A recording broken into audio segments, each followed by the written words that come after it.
Hi, நான் உங்கள் நிமாலா சுப்பிரமணியம் பேசுகிறேன். நிறைய பதிவுகள் போட்டுருக்கேன்ப்பா, உங்கள் எல்லாருக்குமே தெரியும். அது நிமாலா யூடியூப் சேனலில் ஃபர்ஸ்ட் டைம் பார்க்குறவா சப்ஸ்கிரைப் பண்ணிட்டு பாருங்க. அண்ட் உங்கள் ஃப்ரெண்ட்ஸ் சர்க்கிள் எல்லாருக்குமே நீங்கள் ஷேர் பண்ணுங்க. இந்த வீடியோ பிடிச்சிருந்தா ஒரு லைக் பண்ண போடுங்க. நல்ல காரியங்கள் எல்லாருக்கும் ரீச் ஆகணும் அப்படிங்கிறது மட்டும் தான் என்னுடைய ஆசை. இன்றைக்கி நம்ம வீடியோவில் என்ன பார்க்க போகிறோம் அப்படின்னாக்கா, அதாவது பணம் அப்படிங்கிறது தான் எல்லாருக்குமே நிறைய பிரச்சனைகள் இருந்தாலும் அது முன்னாடி நிற்கிறது இந்த பண பிரச்சனை மட்டும்தான்.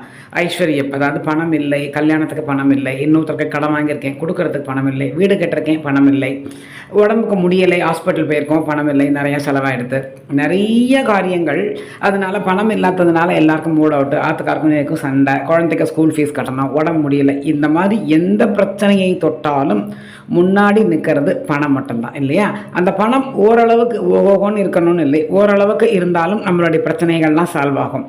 கோவிலுக்கு போகிறது கூட எனக்கு பணம் இல்லை மாமின்னு நிறைய பேர் என்கிட்ட சொல்லியிருக்கா. எனக்கு ரொம்ப சங்கடமாக இருந்தது. அதெல்லாம் மதுரை இதில் மடப்புறம் கோவிலுக்கு போகணுன்னு என்னைக்குன்னு இருக்கேன், பட் கையில் காசு இல்லை மாமி கோவிலுக்கு வரத்துக்கு அப்படின்லாம் என்கிட்ட நிறைய பேர் சொல்லியிருக்கா. ஸோ அந்த அளவுக்கு பணம் இல்லாதவா நிறைய பேர் இங்கே இருக்கா நம்ம உலகத்தில் ஜென்ரலாகவே.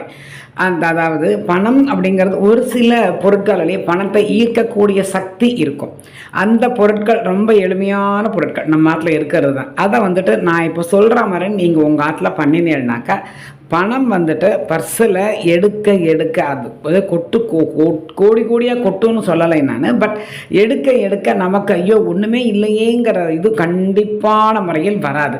ஏன்னா முக்கியமான அத்தியாவசிய பொருளாக பணம் இப்போ இருக்குது. ஏன்னா எல்லாம் கூடிப்பிடுது, அரிசியிலேருந்து பால்லேருந்து கரண்ட்லேருந்து ஒன்று விடாமல் அத்தனையும் கூடியாச்சு. இந்த வேலை பண்ணால் இன்க்ரிமெண்ட்டு கிடைக்கிறதோ இல்லையோ வருஷம் மாதம் இதெல்லாம் கூடி போய்டுறது நமக்கு. அதனால் இப்போது 10,000 ரூபான்னா செலவு 20,000 வந்து நிற்கிறது. இன்னும் 10,000 ரூபாய்க்கு நம்ம எங்கே போகிறது? அந்த மாதிரி தான் இருக்கும் நம்மளோட நிலைமை. எல்லாருக்குமே அப்படி தான் இருக்குது சரியா?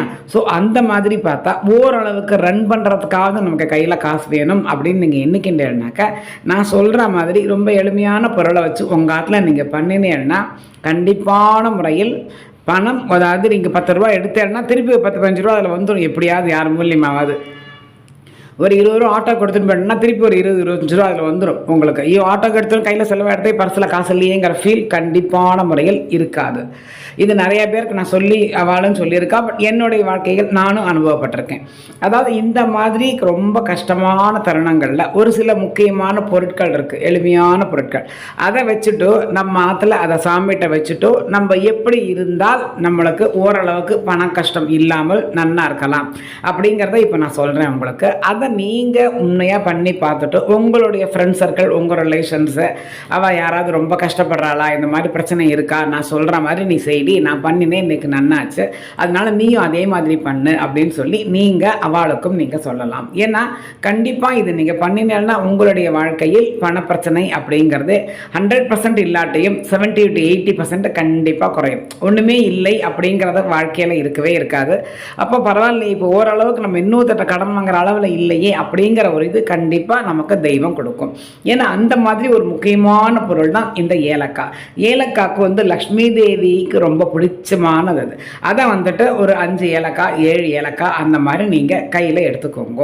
அதுக்கு முன்னாடி முதல்ல குலதெய்வத்துக்கு விளக்கேற்றி வச்சுருங்கோ. அந்த காமாட்சி விளக்கும் பம்பத்தில் அதை வந்துட்டு குலதெய்வத்துக்கு அந்த காமாட்சி விளக்கை ஏற்றி வச்சுட்டு இந்த மாதிரி ஒரு சின்ன கிண்ணம் ஒன்று எடுத்துக்கோங்க. அதில் 5 இல்லை ஒரு 7 ஏலக்காய் எடுத்து அதில் போட்டுருங்கோ.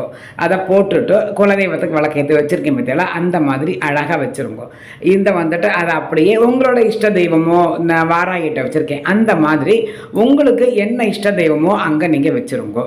வச்சுட்டேன்னா உடனே அடுத்த நாளைக்கு அதிலேருந்து ஒரு 3 ஏலக்காய், 5 வச்சுருந்தேன்னா 2 அங்கே இருக்கட்டும், ஒரு 3 ஏலக்காவை எடுத்து உங்களோட பர்ஸில் போட்டுக்கோங்க. நீங்கள் டெய்லி யூஸ் பண்ணுற பர்ஸில் வச்சுக்கோங்க. அப்படி 7 ஏலக்காய் வச்சுருந்தா 2 எடுத்து உங்கள் பீரோவில் வச்சுருங்க. 2 அதில் பேலன்ஸ் 1-2 அதில் இருந்துகிட்டே இருக்கட்டும். அதுக்கப்புறம் அந்த மாதிரி நீங்கள் பண்ணினீங்கன்னா உங்களுக்கு பணத்தட்டுப்பாடு உங்கள் வாழ்க்கையில் வரவே வராது. கண்டிப்பாக இது நீங்கள் பண்ணிவிட்டு நீங்கள் ஒன்று கமெண்ட்டில் சொல்லுங்க, இல்லை இன்றைக்கி கால் பண்ணி சொல்லுங்க சரியா? நன்னா இருங்கோ. 1000 காலம் ஜெய் மகாகாளி.